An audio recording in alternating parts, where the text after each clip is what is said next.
I'm John Duval. Welcome to the Scriptural Way Bible Study. The Scriptural Way Bible Study is brought to you by the Seminole Point Church of Christ, located at 16300 North May Avenue, Oklahoma City. On behalf of the elders and members of the Seminole Point Church of Christ, I would like to thank you for your interest in spiritual matters. Now, let's take our Bibles and seek the Scriptural way.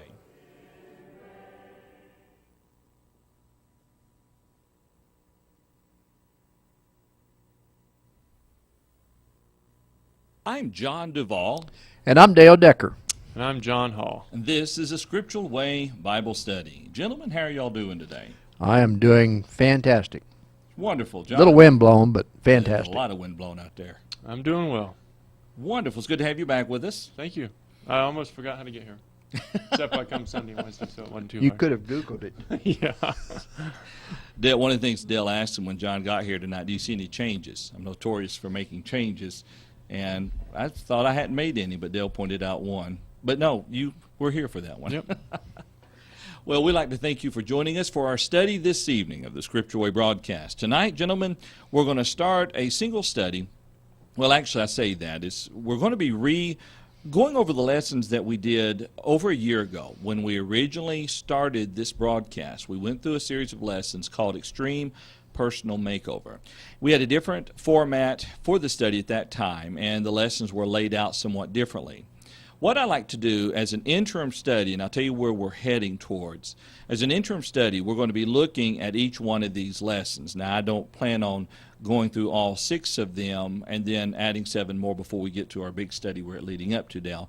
But we're going to use these as kind of filler studies. Now, what we're heading up to is a series of lessons on the subject of evolution. Evolution. And Dale is writing those lessons and putting them together for us. So that's where we're heading with this. So Yeah, we're going to discuss, can the Bible and evolution harmonize together? I think it's a great subject. Absolutely. And we'll take several weeks to go through it. I think it's a very important subject for that. Starting a week from this upcoming Sunday, as at the request of some of our members, we're going to do probably a 2 to 3 part series of sermons on that subject as well, kind of laying the groundwork. And Brother Buxton will be working on some articles that will eventually be running in the bulletin, something for members. It's kind of a good, solid overall study of this subject from different viewpoints, different angles. For instance, Dale, much of what we'll look at here, we'll probably be talking about some extra biblical information. Stuff that's not contained in the Bible, but information that is solid that points to an intelligent design, something that demands a creator, and so many other points. That's right. Such as that. So tonight what we'd like to do is do a study of the subject of accountability. If you have not downloaded it, if you haven't already downloaded it yet, please go ahead and do so. You'll see a link to this lesson in PDF format. If you are new, you'll notice that we do have a chat room window located to the right of the viewing window. We've been having some difficulty with the Meebo chat room, so we're trying a different one tonight to see how we like it.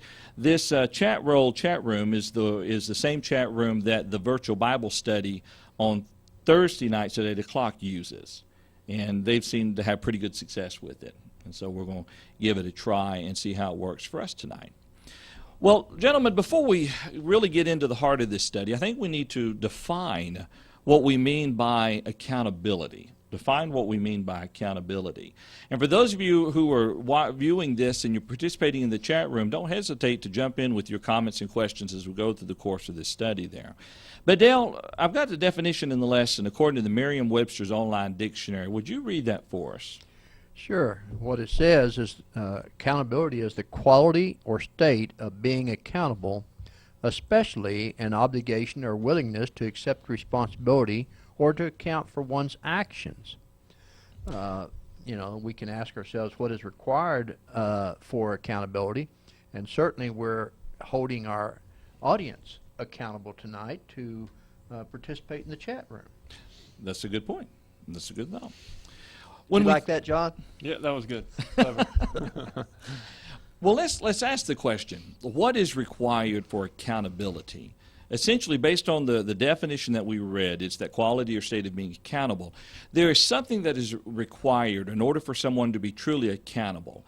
And what we have in the lesson there is that it requires a mental ability to comprehend the expectation or the obligation of a given task. Now, read that again.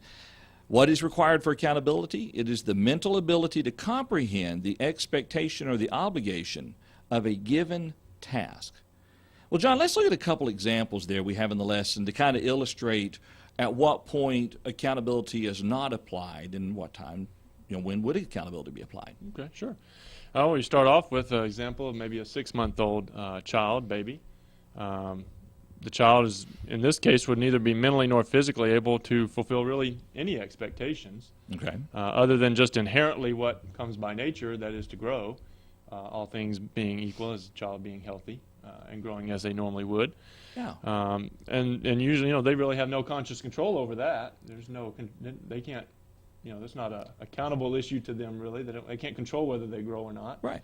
They Well, just do. a mother would be out of her mind to go into the 6-month-old room and say, "You get out of the crib and clean the room up right now, or if not, you're going to be grounded." I mean, it wouldn't make sense. Wouldn't be very productive either. Exactly.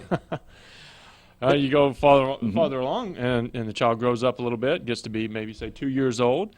And maybe that child's able to have some expectations, some accountability. Maybe they can be accountable for maybe putting their dishes in the sink after they eat a meal, possibly.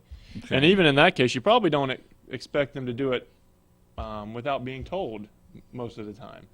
That's true. You're probably going to have to continue to guide them, but you expect them to do it once you tell them to. That's but right. They're capable of listening and obeying that. That's right. You can expect that, but really not much more. Like Right. what you said, to expect them to do it without being told is beyond really what they're able to. Now, they will learn to do it, but you can't expect it of them Right. until they get to that point. Right. Well, let's jump up and talk about the example of an 8-year-old. Would you say, Dale, that you can expect more out of an 8-year-old than you could a 2-year-old? Well, I would certainly hope so. But I would say all this begins with the accountability of the parent. If the parent doesn't begin with the child when they're first born, even the 6-month-old, of training up the child properly, then they're not accepting the responsibility or the accountability that they should have. And for the 8-year-old, they should indeed be teaching this child to clean their room, to clean the yard. But we have to understand that the 8-year-old is not going to have the same accountability as a 17-year-old. They're not going to go out and hold a job. We shouldn't expect them to go out and labor in that respect. But small tasks they should be able to do. Take out the trash, simple little things. Pick up after themselves. Pick up their clothes. Pick up their toys. Mm-hmm. And put the dishes in the sink. Help out a little bit around the house. They need to be taught that. Exactly. And then as the child gets a little bit older, certainly, we can look at 18-year-olds, but even 16-year-olds. Now, that child is accountable, and that child should be able to go out and hold a job and start saving and looking forward to college and preparing for college. They should be taught that, to be accountable for that. They should also be taught that, okay, if you want to drive, these are the conditions that you have to meet to be able to drive.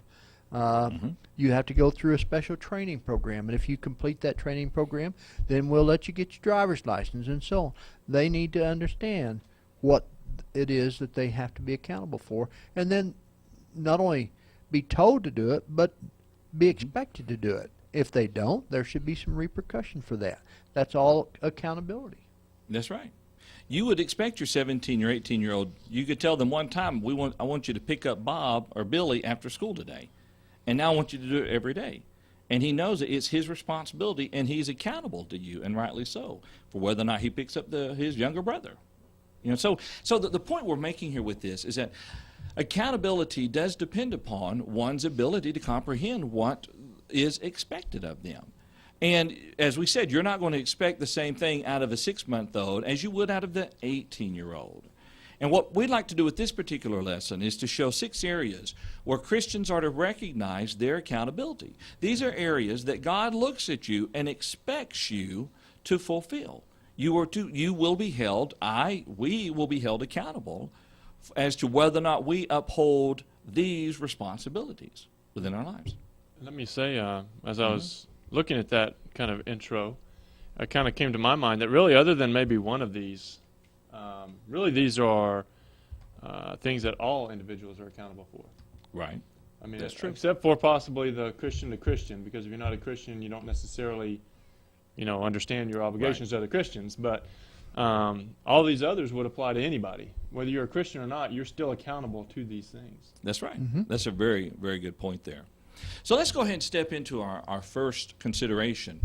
And what we have here is accountability to one's word. Accountability to one's word.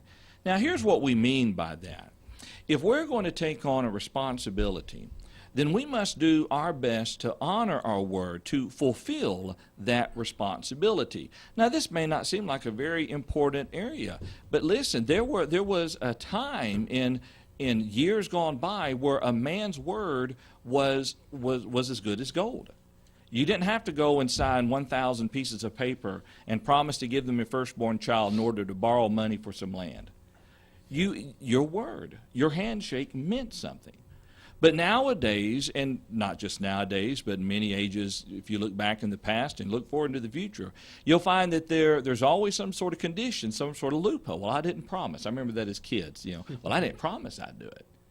And as Christians, if we give our word, if we give our commitment to something, then we must do our best to honor that. Dale, Jesus said something very simply about that, didn't he? He did. In Matthew, the 5th chapter, verse 37, he said, "But let your yes be yes and your no, no. For whatever is more than these is from the evil one." And you're exactly right. Your word is still your bond today. Right.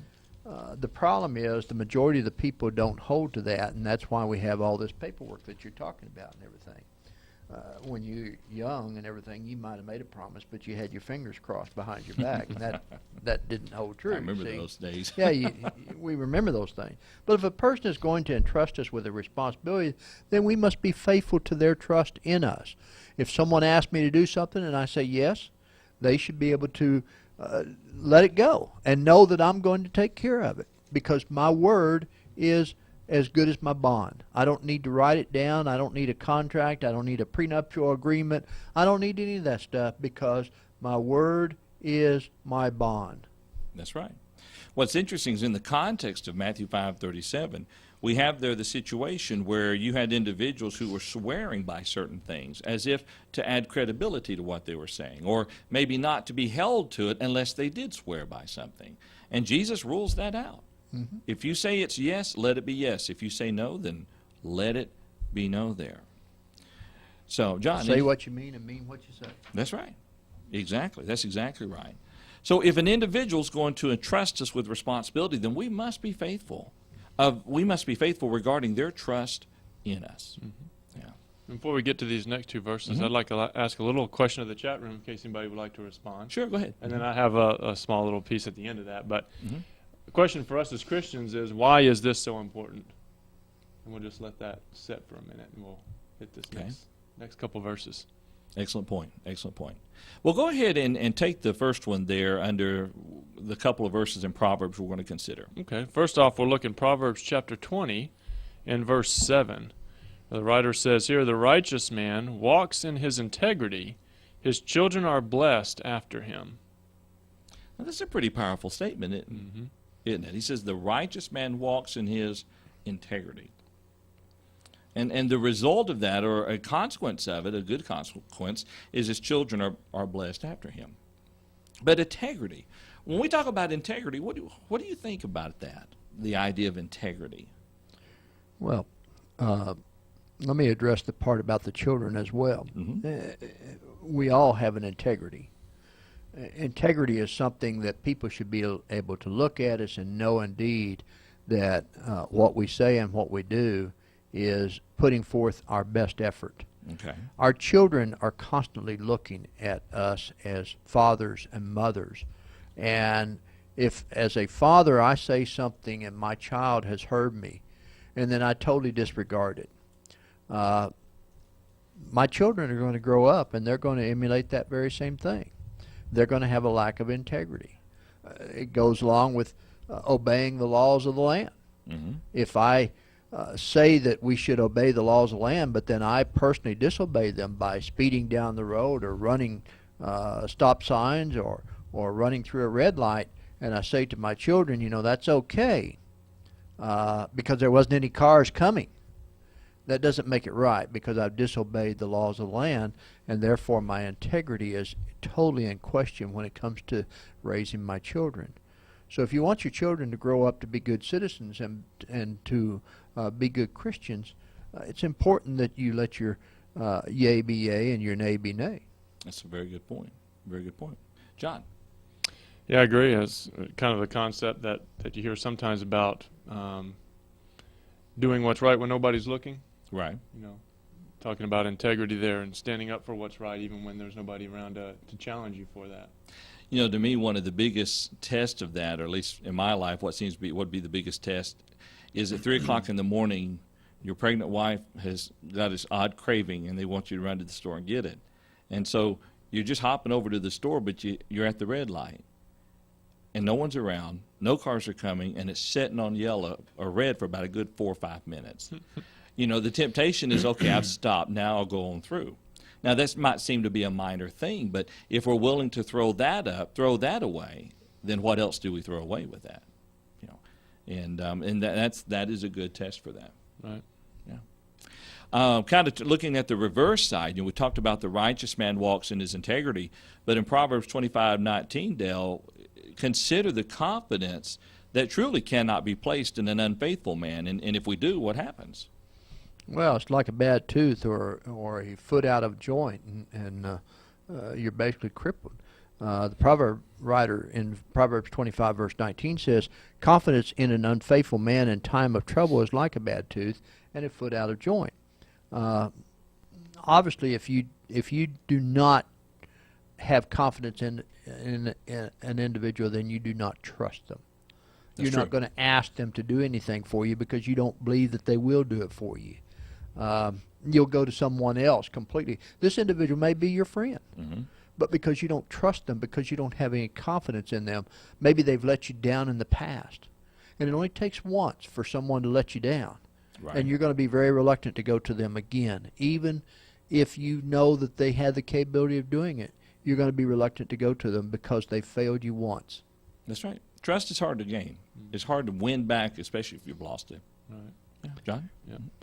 Well, we got one comment in the chat room here about the question as far as why is this important, and it goes along the lines of kind of what I was thinking about, where I'm sorry, I'm not sure. Do you know the first name for this? I don't. Stewart? Okay. I don't recognize it. But W. Stewart, anyway, says accountability to our word is important for the Christian, as we will destroy our personal integrity with others if we do not keep our word, and we will also destroy the integrity of Christianity among non-Christians. That would be William in the chat room there. So appreciate that, and Rosalita agrees with that, and that's kind of where I was thinking about this when I thought about why is it so important, specifically here for a Christian, to maintain integrity, to be truthful, to be trustworthy.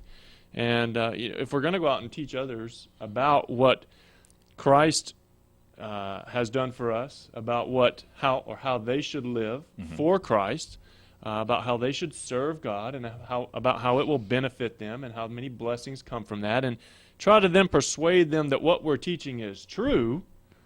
Right. How hard will that be if other things that we have said have proven not to be true?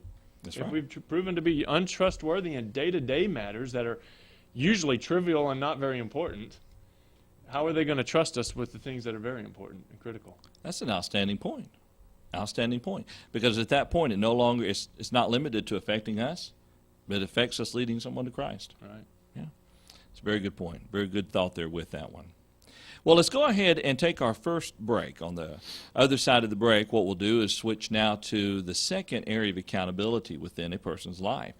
And it's one that is very important and it is crucial that young people understand this, but even as older people, we need to also remember this accountability that we're about to look at. So if you're in the chat room, if you have any questions or comments, please don't hesitate to jump in. You can also send your comments and questions to questions, plural, questions at scripturalway.org. Send them that route as well if you would like, and we'll be happy to bring those into the discussion as well. So stay tuned. We will be right back. Hello, I'm Ron Witt, one of the elders of the Seminole Point Church of Christ.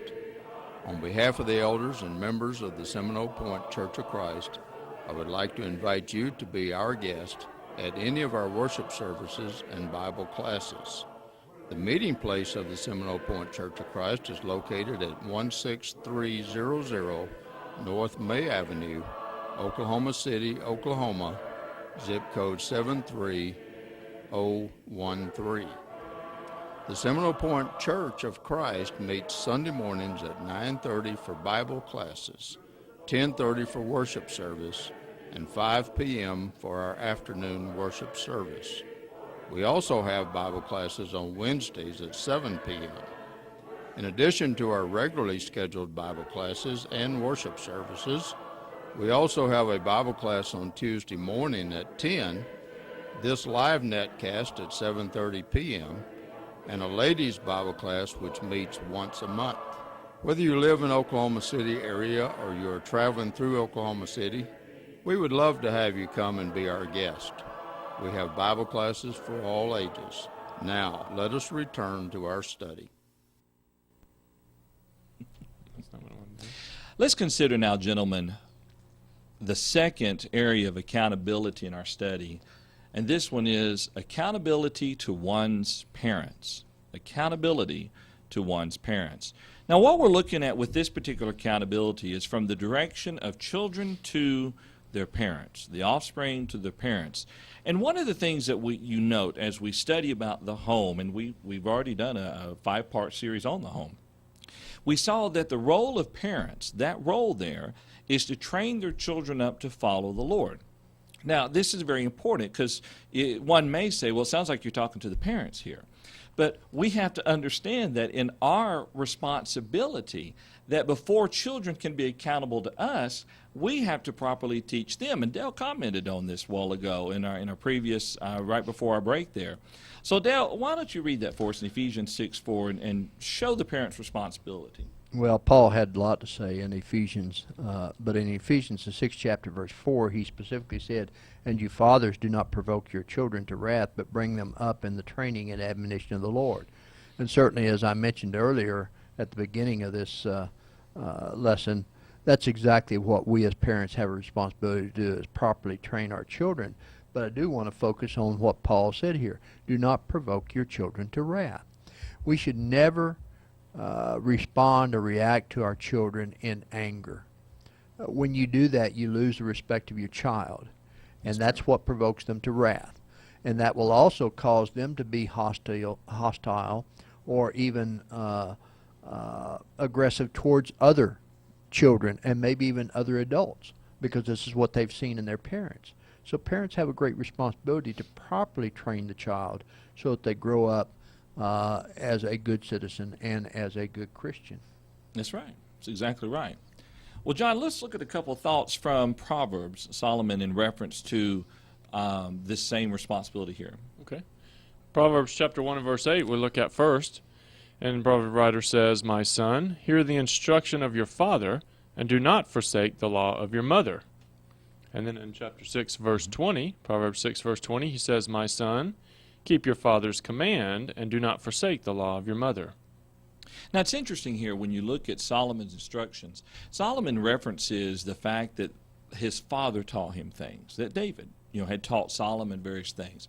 And we know that God gave Solomon knowledge, he gave him wisdom, but I believe he also gave him the observation, the astuteness to be able to observe life and to see what goes on. And he's trying to get his sons to realize the necessity of hearing the instructions of their father and not forsaking the law of their mother. When we talk about a person's accountability to their parents, young men, you are accountable to hear the instructions of your father. And you are accountable not to forsake the law of your mother. Young ladies, the same thing applies to you. There's nowhere that we can look at this and say, well, young ladies are exempted from this. This application goes to all children. And the fact that he says, "My son, keep your father's command," that is what you're accountable for. Now, when we John asked me at the start of this, or commented that one thing that we really didn't see in the study was the age of accountability. And we'll kind of, at the last section of this, we could probably talk more about the age of accountability in reference to God. But if you have a 6-year-old child, that child is still accountable to you, while he may not be yet of the age of accountability to God. But if we don't teach them at an early age to respect their accountability to you, when they reach that age of accountability, they're going to come up lacking, because they're not honoring their responsibility, their accountability to their parents. Dale, let's look at that in Ephesians chapter 6, verses 1 through 3. Children, listen up to what this has to say to you. Well, this is why I said the Apostle Paul had a lot to say about the family and everything, because in verses 1 through 3 he says, "Children, obey your parents in the Lord, for this is right. Honor your father and mother, which is the first commandment with promise, that it may be well with you and you may live long on the earth." Now, like you say, we'll talk about the age of accountability a little bit later. Mm-hmm. But we need to recognize there's two things that we have to address here. First off, the accountability is to when one should definitely know that they are in a sinful state, and if they do not repent and be baptized, they will be lost. That's one age of accountability. But even the 6-year-old that you mentioned is accountable to God, because the 6-year-old is old enough to know to show respect towards their mother, their father. They're old enough to show respect towards God. They're taught in Bible class to show that kind of respect. The important thing is that if children see that other people respect their parents, then they will have more respect for their parents as well, because they learn that type of reverence as they grow up. And so when we talk about the age accountability, even that 6-year-old, 3-year-old is accountable in many ways when it comes to showing respect towards the parents. Mm-hmm. Okay, all right. John, what about Colossians 3:20?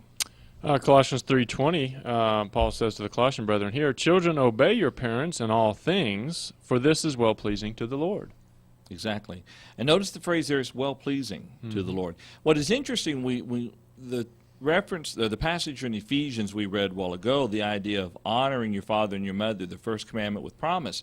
When you look at the 10 Commandments, because this is what he's referencing there, the 10 Commandments there, going back to that, it was the promise that you would live long upon the earth. Your life would be blessed. Now, I find that very interesting, because under the Mosaical law, you could stone a rebellious and drunkard child.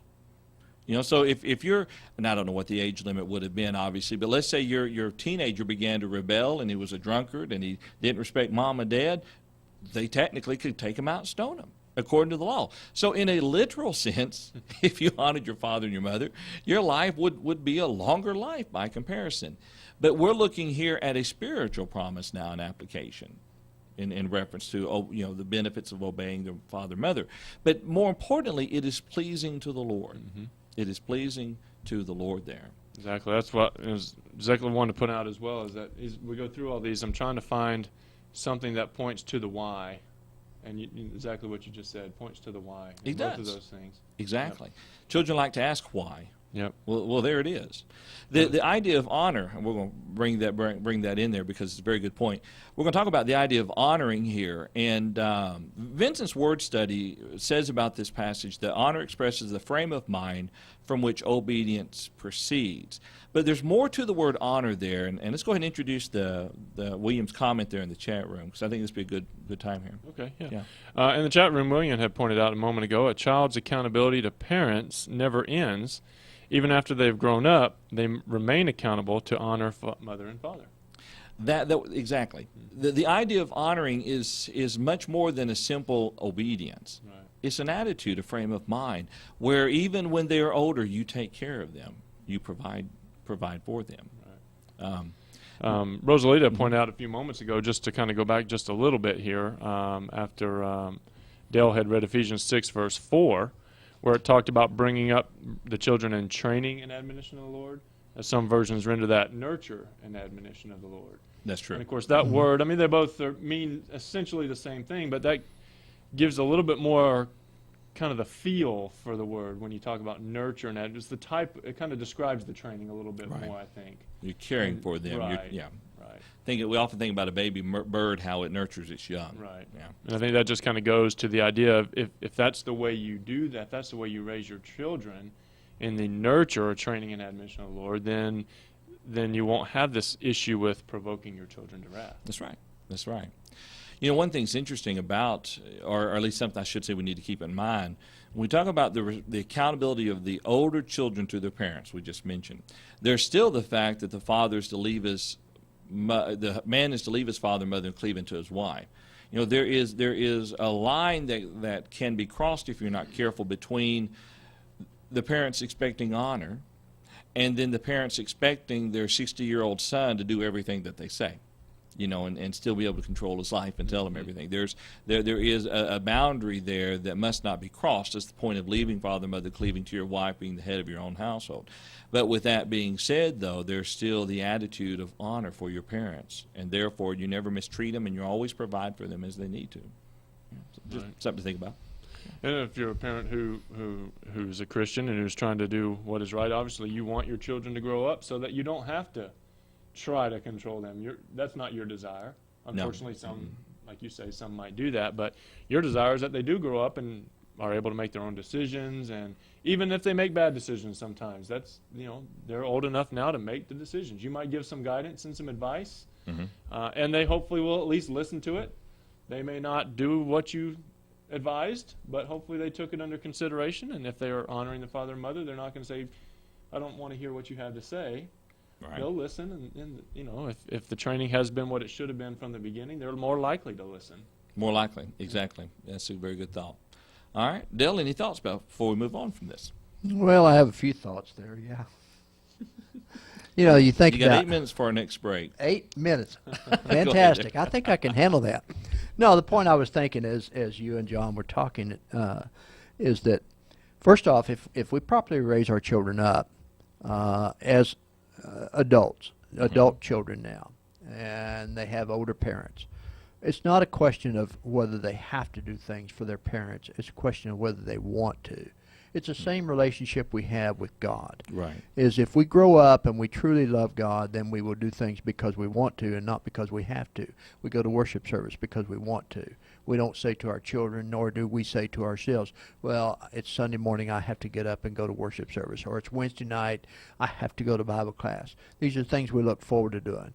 As adult children, we look at our parents and we say, Mom, can I take out the trash for you? I want to do that because I love you. Right. You took care of me when I was a child. I want to take care of you now. We do these things because we love them and because they properly brought us up in the nurturing and admonition of the Lord. These are all things that we do. There's an old country and western song. I don't remember the exact title, but it's you know, for my mama and my daddy, I love them. I'd walk a mile, try to smile for mama and daddy because I love them. And it talks about doing the chores for them because I love them. It's a great song if you ever want to think about the proper way that a child, an adult child, should respond to their parents today. And they do that because, not because they have to, but because they respect them and because they honor them and they are accountable to them. It's a desire to do that. Absolutely. Yeah. It's a very good point. Very good point. Well, let's consider now our third area of accountability. This one is going to be kind of a catch-all because there's so many sub-areas up underneath it that we could talk about. But the third area of accountability is to our family. It's to our family. Now, what is interesting about this is that whether you are a father or a mother or a child or an aunt or an uncle, there is an accountability there towards your family members. For instance, one of the first areas we're going to talk about is the accountability of the husband to the wife and the wife to the husband. You know, oftentimes we think about, well, the wife is to be accountable to her husband because she's to be in subjection to her husband, but the husband is accountable to his wife as to whether or not he's fulfilling his responsibility as a husband. He's accountable for these things, and she's accountable for these things. In Genesis chapter 2, verse 24 there, when we go back to the very beginning of these things, we read there, he says, therefore a man shall leave his father and mother and be joined to his wife, and they shall become one flesh. The man is accountable as to whether or not he truly joins with his wife and they become one flesh. He's to cleave unto her, be glued unto her. Now, he's accountable to her, she's accountable to him, but ultimately, Dale, they're both accountable to God. Well, that's exactly right. Yeah. Well, let's consider another area, Dale, within this family relationship where we see accountability. Well, parents are to love their children and teach them the way of the Lord. Titus chapter 2, verse 4, and also Ephesians chapter 6, verse 4. Paul said to Titus in 2 verse 4, he says that they admonish the young women to love their husbands, to love their children. And in Ephesians the 6th chapter verse 4, and you fathers, do not provoke your children to wrath, but bring them up in the training and admonition of the Lord. The idea is that parents indeed, and even the older women, will teach the younger women to love their husbands, to honor, to respect. And that's, I think, really a key word here is if you respect someone, then you will go out of your way to do things for them. If you love someone, and we're talking about agape love, this is a love that you're willing to die for the individual. You're willing to put your life first, to please them, to do what you can to make them happy. And the husband likewise will do the same thing with the wife. It's a two-way street. The parents will do this with their children. The children will do this with the parents because of the fact that they're doing this in accordance with God's Word. That's right. That's exactly right. Well, John, what about discipline, though? Don't parents have responsibility regarding discipline? They do. They do. Look at Proverbs chapter 22 and verse 15, and also in 13 verse 24. Over there in Proverbs 22 verse 15 says, foolishness is bound up in the heart of a child. The rod of correction will drive it far from him. And then over in 13 verse 24 says, he who spares his rod hates his son, but he who loves him disciplines him promptly. You know, on so many occasions I've heard people misquote that last verse there. They throw the old adage out there that says, spare the rod, spoil the child. Mm-hmm. And if that's what you believe the Bible teaches, you're wrong. Because it says, if you says, spare the rod, hate the child. Because foolishness is bound up in the heart of the child, as we already read. As a parent, it's our responsibility to drive that foolishness far from the children. I saw on the news this morning, they were talking about teenagers, and the level that teenagers have gone to regarding their smartphones now, it's no longer simple sexual innuendos in a chat room. It's now private messages, it's private videos and private pictures.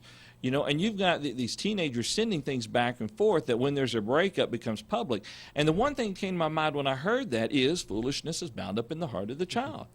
Even in a 16-year-old, 17-year-old, 18-year-old, and I'd even say in the 22-year-old sometimes, foolishness is bound up in the heart of the child.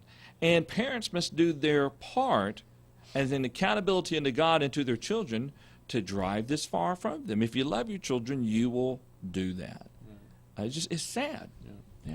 And of course, knowing the reason why you'll do that, just like the reason why God chastens His children. Mm-hmm. It's what's best for them. It's doing what you know will ultimately be for their good, for their benefit. It's like you said earlier. It's not because you're upset and mad and right and just feel like getting out your aggression and anger because they did something to make you mad. But it's because they did something that they should not have done, and they need to be corrected. They need to understand the consequences that go along with actions. That's exactly right. That's exactly right. And Dale, the last thing that I want to point out and talk about in this particular area before we go to our break has to do with, well, what we were talking about a while ago. Yeah, but let's stay here with what Solomon said in Proverbs 13 for just a moment. You're older, so go right ahead. Well, thank you for acknowledging that. When he says, but he who loves him disciplines him promptly. Okay, that's a good thought. The one thing that we do not want to do as parents is we do not want to discipline our children in front of their peers, nor do we want to discipline them in front of other adults. Take the child off separately to themselves where you can get their undivided attention. They don't have to worry about somebody else observing, but you have their undivided attention, and you make it very clear to them exactly what they did wrong and then what the punishment is going to be as a result of that. Your child will respect you a lot more for that than they will if you embarrass them in front of their peers. I remember when I was in high school, I worked at this filling station, and my boss had a boy that was pretty wild. He was only about 6 years old at the time, but he had a habit of kicking and spitting and doing a few other things, and he did something wrong, and the boss proceeded to put the Board of Education on the seat of understanding. And the little boy, all he could holler is, "Please don't do this in front of my buddy." To him, I was his buddy. And I've often thought about that, because children need to be disciplined, but they need to be disciplined in the proper way, and they need to be disciplined in a timely manner. You know, I think what you said makes sense. But I can tell you, there were times when I was raised, that in my process of being reared, there were times where my mother's anger at me began when I was around other people. And part of that embarrassment served as a teaching lesson in and of itself. Part of it. The paddle on the backside did most of the teaching. But I understand what you're saying. There are times where yelling at them in front of all their friends, especially if they're teenagers, will only alienate them from you. But letting them know in front of their friends that you're disappointed, and we're going to talk about this when we get home, might be a teaching tool. Just a little bit of embarrassment there. Just another. Well, I would offer this in partial agreement to what you're saying there. If your child is doing something wrong and the people that they're with is doing something wrong as well, you have a parent as in accountability to also let them know that what they did was wrong in that situation. But if it's only your child that is wrong here, this is what I'm saying, is you take that child and don't embarrass them in front of their friends. But let them know and discipline them promptly. I agree with that. I think that's a good point. John, what are your thoughts? I think that's the cool, level-headed way of looking at things. But I don't think that always happens. I think when you're a parent and your child embarrasses you, you're gonna give them a little embarrassment back sometimes. I think that's a different story, though. When your child embarrasses you. But I agree. Yeah.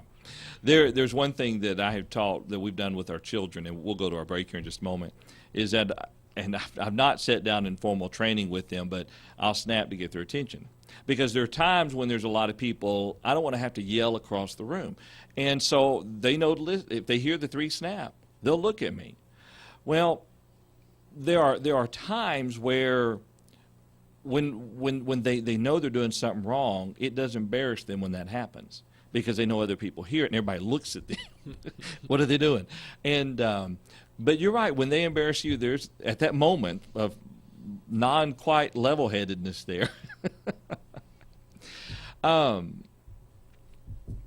Something I'm going to try to work on, and that is saying the word You want to say it more? You're working on that? What? When do you want to start? Well, let's start next week. What we need to do is we need to go ahead and take our next break in. And on the other side of the break, what I'd like to do is talk about the last aspect in looking at our accountability to our family.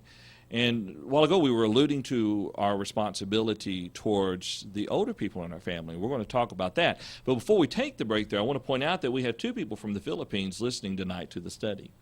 Rosalito and a fellow by the name of Jonathan. And so others have told us where they are from, and it's great to have them with us here tonight from all areas. Thank you so very much. Paul makes the point, one thing we'll throw in here, that one translation says, "Do not exasperate," rather than "do not provoke to wrath." It's an interesting thought. Interesting thought on that rendering there. So stay tuned. We will be, on the other side of the break, we'll continue with this. We will be right back. Hello there. I am John Duval. I am a member of and the preacher for the Seminole Point Church of Christ. Please allow me a few minutes of your time to share with you some information about the Seminole Point Church of Christ. The Seminole Point Church of Christ is under the oversight of 5 elders who guide the congregation in their service to God. These elders lead a very faithful group of people who love God and follow His Word. The elders of the Seminole Point Church of Christ have 6 deacons who tend to the cares and concerns not directly related to Bible teaching. The Seminole Point Church of Christ has Bible classes for all ages, which meet every Sunday morning at 9:30 and every Wednesday evening at 7 o'clock. Our Bible class teachers are dedicated to helping educate our children in the Word of the Lord and in the work of His church. On behalf of the members of the Seminole Point Church of Christ, I can tell you that our goal is heaven, and that we make every effort to ensure the Word of God is taught to every age group. It is our hope and prayer that you will take the opportunity to come be our guest and to learn more about us. You will find that we are a friendly and a loving congregation. Our place of worship is located at 16300 North May Avenue, Edmond, Oklahoma. Now, let us return to our study of the Scriptural way. John, you pointed out to me that Rosalito had a good point in the chat room. Let's go and bring that in. Yeah, we've been kind of looking back and forth about the parent and the child relationship as far as accountability goes, and respect and honor. And he points out that showing respect to your children is something that we should do if we expect our children to respect us. That's right. Absolutely. That's a very, very good point there. Paul has the same practice with snapping. One time when my oldest 2 were real little, we were walking through a department store with my sister-in-law. And so Ron and I were standing back, and we were talking. The girls would run up ahead. And I snapped as, I forgot that. The kids froze. And she's like, what have you done to your kids?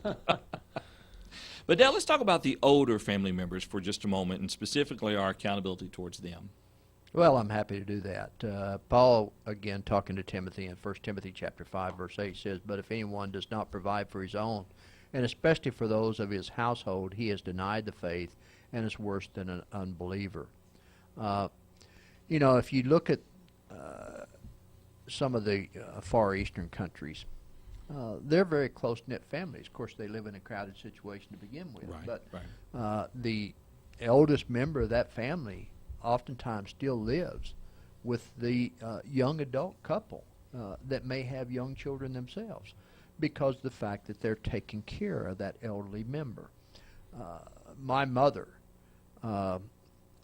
when my grandparents got to the point that they were not able to take care of themselves, my grandmother had Alzheimer's, my grandfather had a disease in the arteries of the legs and wasn't able to hardly walk, and so he had to retire early. Mm-hmm. She spent the last 15 years of her life living with them and taking care of them, and actually was holding my grandmother in her arms when my grandmother passed away.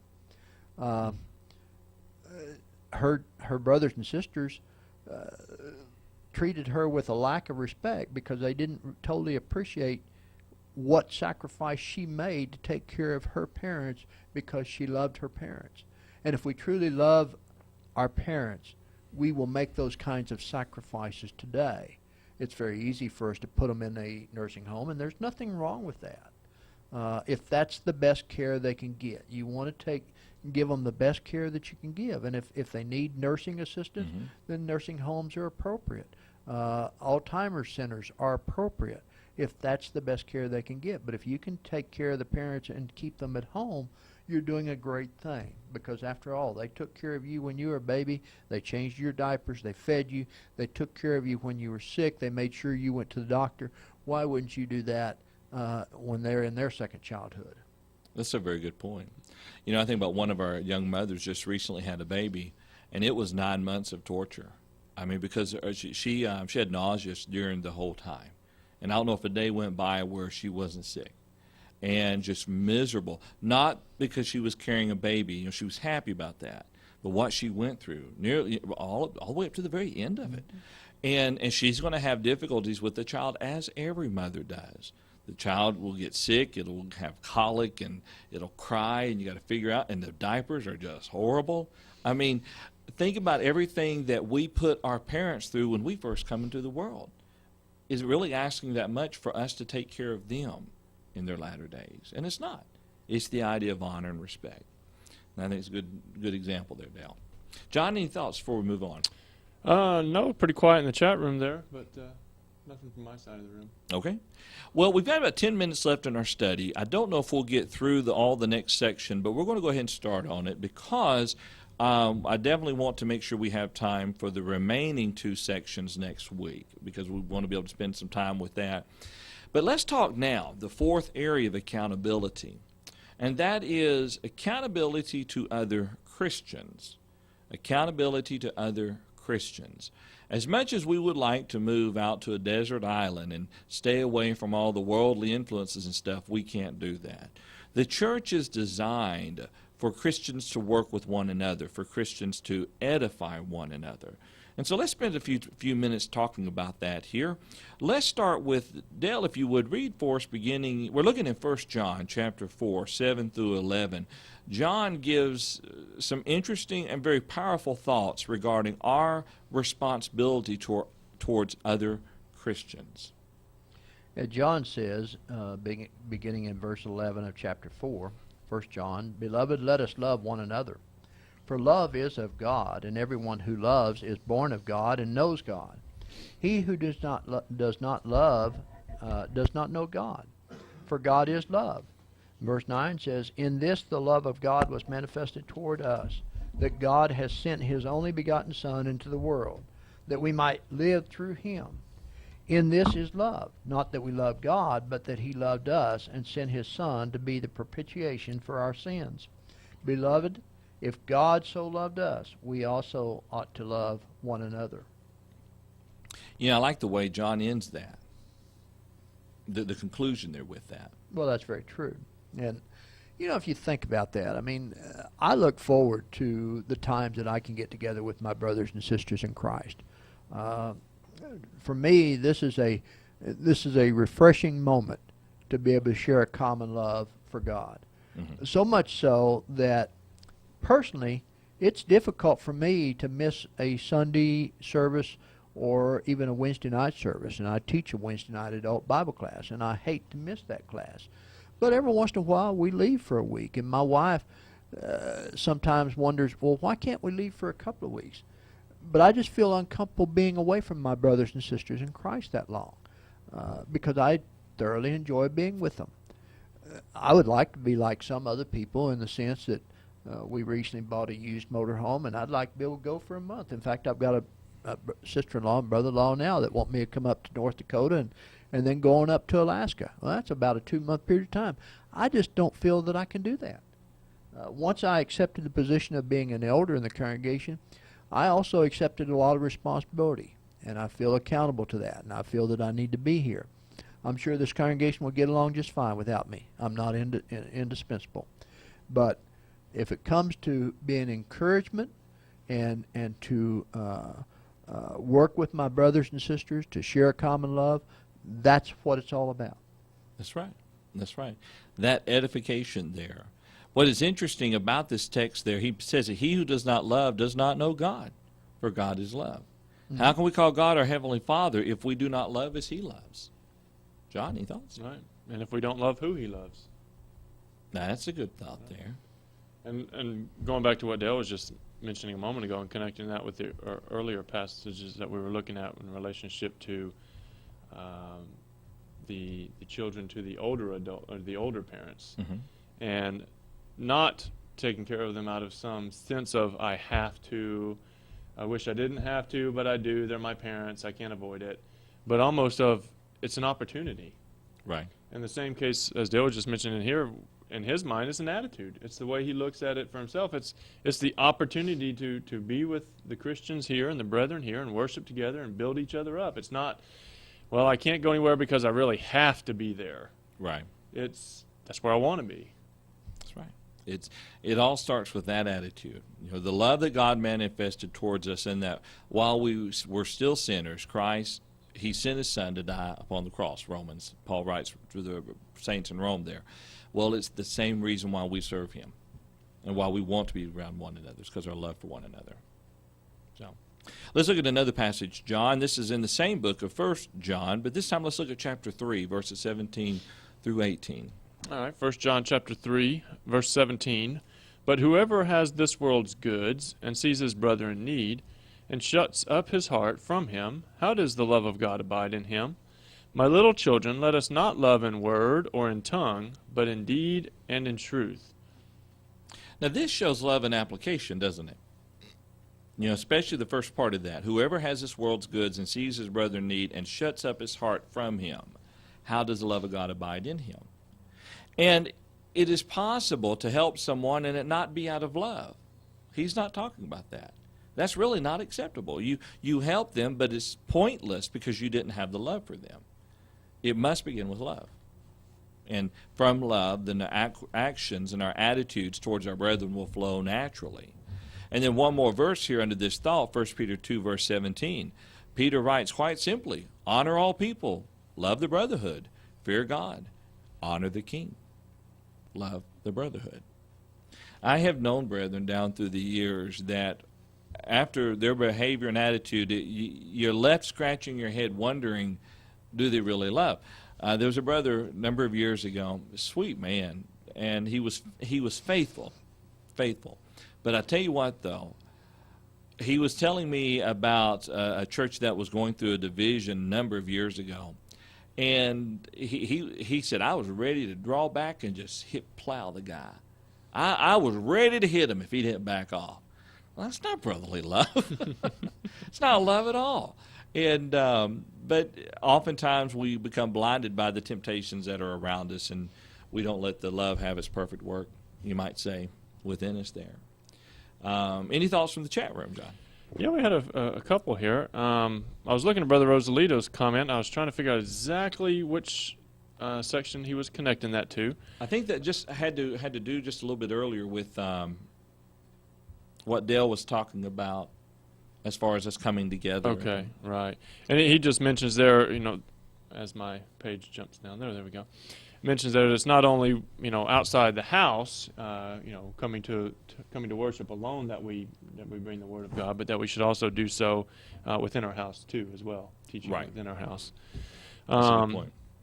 And then William had mentioned Hebrews chapter 10 verse 24, and showing that it reveals that we're accountable to stir each other up to love and good works. One of the primary ways we do this is by being together.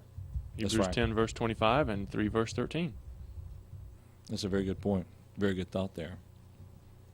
Well, when we look at this and we give consideration to our responsibility, I had my mind on another thing. Did you bring in Paul's thought? I must have missed something there. Yeah, Paul made a point from Romans chapter 12, verse 10, I believe it was, when he talks about that we are to prefer one another. Oh, I'm sorry. I didn't have it all the way scanned down. And when I pulled back up to see Brother Rosalita's comment, I missed what was below that. Right, Paul had mentioned Romans 12, verse 10, talking about we ought to prefer one another. That's it. Yeah. And we combine all this together, talking about showing our love for one another, stirring one another up for good love, for good works, preferring one another. All That's ways that the Christian is accountable to show love for his brother. And one day we will stand before the throne of God, and we'll have to answer, give an account for the way that we have treated one another. Right. So, even if we inadvertently overlook a good comment in the chat room. Well, I know that our audience and we also understand what this word love means, but just to emphasize, obviously, God so loved the world that he sent his only begotten Son that we might have everlasting life. The idea is that God was willing to sacrifice agape-type love, to lay down the life of his Son. And it's the same kind of love that we should have for our brothers and sisters in Christ as well. Yeah. It's a kind of love that we value their soul, and we're willing to do whatever it takes to ensure that soul makes it to heaven. That's absolutely right. Absolutely right. Well, we've reached the end of our time period for this study. Any thoughts, John? No. Chat room wrapped up there, and Paul just giving me a little ribbon, so I said, watch it. I can block you. That's right. He wouldn't do it, though, Paul. He loves you too much. That's right. We'd like to thank you for joining us for our study this evening. Next week, we'll continue talking about the accountability of Christians to other Christians. And we're going to talk about specifically the idea of strengthening other Christians. You know, sometimes we may look for weaknesses, and we may jump on a person's weakness because it makes us look bigger. And really our goal is to edify one another, strengthen one another, build one another up. And so next week we'll continue with that thought. And then the remainder two areas of accountability we'll look at next week is the idea of us being accountable to authority. We'll look at the varying types of authority we are accountable to. And then lastly, and most obviously, we are accountable unto God. And so we'll talk about all that next week. Gentlemen, any closing thoughts? It's been a good study so far, and I appreciate the comments from the chat room. Appreciate everybody that was on there tonight, and tell your friends about the Tuesday night class, and the more the merrier. Exactly. We made it a little farther north this week into Ontario, Canada. We did. Yep. I saw that. It's good to have everyone with us. We'd like to extend to you our gratitude for taking the time out of your busy week to join us for this study. If you're available on Thursday night, you can, at 8 o'clock Central Standard Time, go to thevirtualbiblestudy.com. And there's a Church of Christ in Columbia, there's a College View Church of Christ in Columbia, Tennessee that does that. And a similar type of broadcast. They have Jacob Gwynn and Greg Gwynn are the two teachers of that class, and they have a chat room just like this one.